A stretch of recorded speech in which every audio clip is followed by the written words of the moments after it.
अपमान का बदला। राजा अकबर दूर दूर तक मशहूर थे।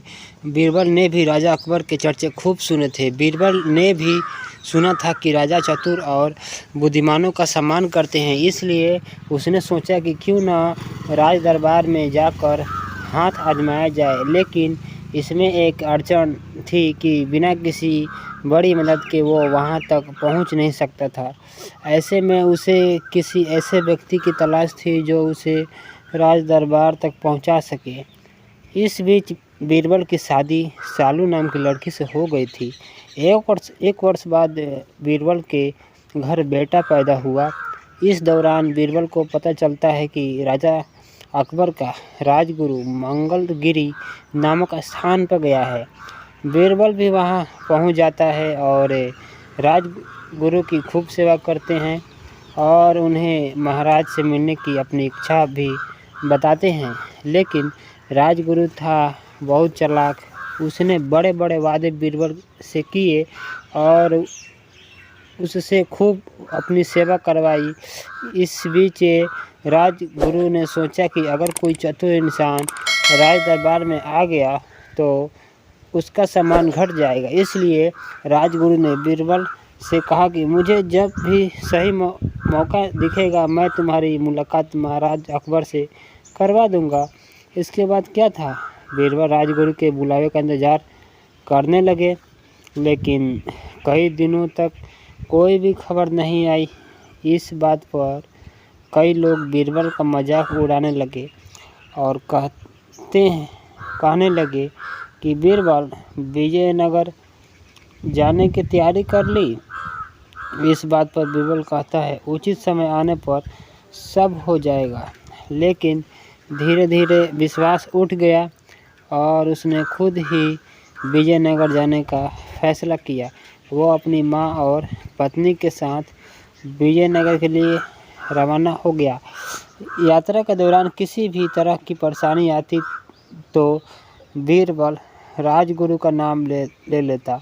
बीरबल ने अपनी माँ से कहा कि व्यक्ति जैसा भी हो लेकिन नाम ऊंचा हो तो सभी काम हो जाते हैं, इसलिए मुझे अपना नाम बदलना होगा। महाराज अकबर के प्रति अपना सम्मान प्रकट करने के लिए मैं भी अपने नाम के साथ बार लगाऊंगा। यानी इस बात पर बीरबल की माँ ने कहा, बेटा मेरे लिए दोनों नाम बराबर है। तुझे बीरबल बुलाती थी और आगे भी इसी नाम से बुलाऊंगी। 4 महीने यात्रा के बाद आखिरकार बीरबल विजयनगर पहुंच जाते हैं। उसे राज्य की चमक दमक देखकर बड़ा अच्छा लगा। बड़े बड़े घर, साफ सड़कें और बाजार को देखकर वह दंग रह गया। इसके बाद वहाँ कुछ दिन ठहरने के लिए उसने वहाँ के किसी परिवार से प्रार्थना की कि फिर वो अकेला राजमहल की ओर निकल पड़ा। वहाँ पहुंचकर उसने एक सेवक के हाथ राजगुरु तक संदेश भिजवाया कि किसी गांव से बीरबल आया है। लेकिन सेवक ने वापस आकर बताया कि राजगुरु इस नाम के किसी भी व्यक्ति को नहीं जानते हैं। यह बात सुनकर बीरबल को गुस्सा आया और वो सीधा राजगुरु से मिलने अंदर चला गया। अंदर पहुंचकर उसने राजगुरु से कहा कि मैं बीरबल मंगलगिरी से मैं आपकी सेवा की थी। लेकिन राजगुरु ने जानबूझकर उसे पहचानने से इनकार कर दिया। राजगुरु ने बीरबल को धक्के देकर वहाँ से निकलवा दिया। यह देख वहाँ मौजूद सभी लोग बीरबल पर हंसने लगे। बीरबल का सबसे बड़ा अपमान आज तक नहीं हुआ था। उसने मन ही मन इस अपमान का बदला लेने की ठान ली, लेकिन इसके लिए राजा का दिल जीतना जरूरी था। अगले दिन बीरबल दरबार में पहुंच गए। वहां गंभीर विषय पर चर्चा जारी थी। संसार क्या है,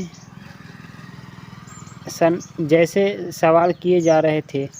वहां मौजूद एक पंडित ने अपने जवाब में कहा कि संसार कुछ नहीं है बल्कि एक छलावा है। हम जो भी देखते हैं या खाते हैं वो बस एक विचार है। सच में ऐसा कुछ होता ही नहीं है, लेकिन हमें लगता है कि ऐसा होता है?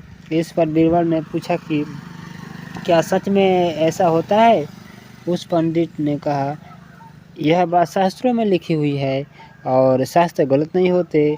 लेकिन बीरबल को अपनी बुद्धि पर पूरा विश्वास था, इसलिए उसने वहाँ मौजूद सभी लोगों से कहा कि क्यों ना पंडित जी के विचारों की जांच की जाए। महाराज की तरफ से आज दावत का आयोजन है, हम सब खूब खाएंगे, लेकिन पंडित जी कुछ नहीं खाएंगे। पंडित जी बिना कुछ खाए भावना करेंगे कि वो खा रहे हैं। बीरबल की इस बात पर वहाँ मौजूद सभी लोग हंसने लगे। पंडित जी सर्व से पानी पानी हो गए। महाराज भी बीरबल से बहुत खुश हुए और उससे स्वर्ण मुद्राएं भेंट की। इसके बाद राजा अकबर ने बीरबल को राज विदूषक का पद दे दिया। वहाँ मौजूद सभी लोगों ने महाराज के फैसले का स्वागत किया। फैसले की प्रशंसा करने वालों में राजगुरु भी था। कहानी से सीख, इस कहानी से हमें यही सीख मिलती है कि किसी का भी अपमान नहीं करना चाहिए और न ही किसी को झूठा वादा करना चाहिए। किसी से भी हमें झूठा वादा कभी नहीं करना चाहिए। दोस्तों, दूसरी कहानी है मनपसंद मिठाई। बीरबल हमेशा जवाब देने के अपने नायाब तरीके के कारण जाने जाते थे। उनसे कोई भी सवाल पूछा जाए, वो हमेशा एक अलग अंदाज के साथ जवाब देते थे, फिर चाहे वो सवाल उनकी मनपसंद मिठाई का ही क्यों न हो। आइए जानते हैं कैसे बीरबल ने अपने मनपसंद मिठाई के पीछे महाराज अकबर की कसरत करवा दी। सर्दियों की एक दोपहरी थी। महाराज अकबर, राजपुरोहित और बीरबल महल के बगीचे में टहल रहे थे। महाराज बोले, इस बार बहुत गजब की ठंड पड़ रही है। सालों में ऐसे ठंड नहीं पड़ी। ये मौसम तो भरपूर खाने और सेहत बनाने का है। क्यों राजपुरोहित जी, क्या कहते हैं? बिल्कुल सही कह रहे हैं महाराज आप। इस मौसम में ढेर सारे सूखे मेवे, फल और मिठाइयाँ खाने का मज़ा ही अलग होता है। राजपुरोहित ने जवाब दिया। मिठाइयों का नाम सुनकर महाराज बोले, यह तो बिल्कुल सही कह रहे हैं आप। वैसे ठंड में कौन सी मिठाइयाँ खाई जाती है? राजपुरोहित बोले, महाराज, सूखे मेवों की बनी ढेर सारी मिठाइयाँ जैसे काजू कतली, बर्फ़ी, हलवा, गुलाब जामुन आदि ऐसे और भी कई मिठाइयाँ हैं जो हम ठंड में खा सकते हैं। यह सुनकर महाराज हंसने लगे और बीरबल की तरफ मुड़कर बोले, आप बताइए बीरबल, आपको ठंड में कौन सी मिठाइयाँ पसंद है? इस पर बीरबल ने जवाब दिया, महाराज, राजपुरोहित जी, आप दोनों रात को मेरे साथ चलिए, मैं आपको अपनी मनपसंद मिठाई खिला दूंगा। साथ क्यों? आपको जो मिठाई पसंद है हमें बताइए, हम महल में ही मंगवा देंगे। महाराज ने बोला, नहीं महाराज, वह मिठाई यहाँ किसी को बनानी नहीं आएगी, आपको मेरे साथ ही चलना होगा। बीरबल ने कहा, चलिए ठीक है, आज रात को खाने के बाद की मिठाई हम आपकी मनपसंद जगह से ही खाएंगे। महाराज ने हंसकर कहा। रात को खाना खाने के बाद महाराज और राजपुरोहित ने साधारण कपड़े पहने और तेनालीराम और बीरबल के साथ चल पड़े। गांव पार करके खेतों में बहुत दूर चलने के बाद महाराज बोले, हमें और कितना चलना पड़ेगा? बीरबल, आज तो तुमने हमें थका दिया है, बस कुछ ही दूर और।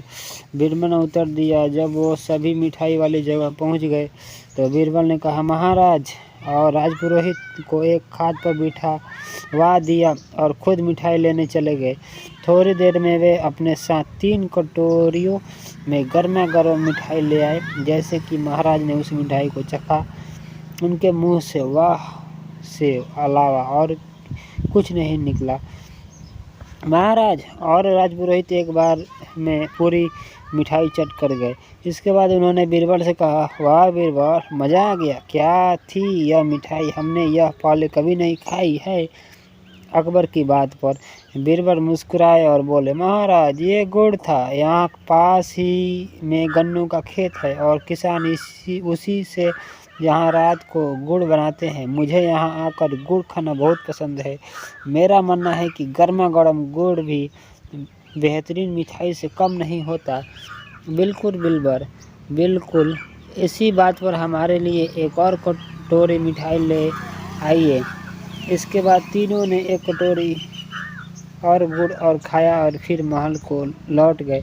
कहानी से सीख, यह कहानी हमें यही सिखाती है कि छोटी चीज़ों में भी वो खुशी मिल सकती है जो कई पैसे खर्च करने पर भी नहीं मिलती। दोस्तों, ये कहानी आपको कैसी लगी आप कमेंट करके जरूर बताइएगा। अच्छी लगे तो बिल्कुल लाइक सब्सक्राइब कीजिएगा। आप सभी का बहुत बहुत दिल से धन्यवाद। थैंक यू दोस्तों।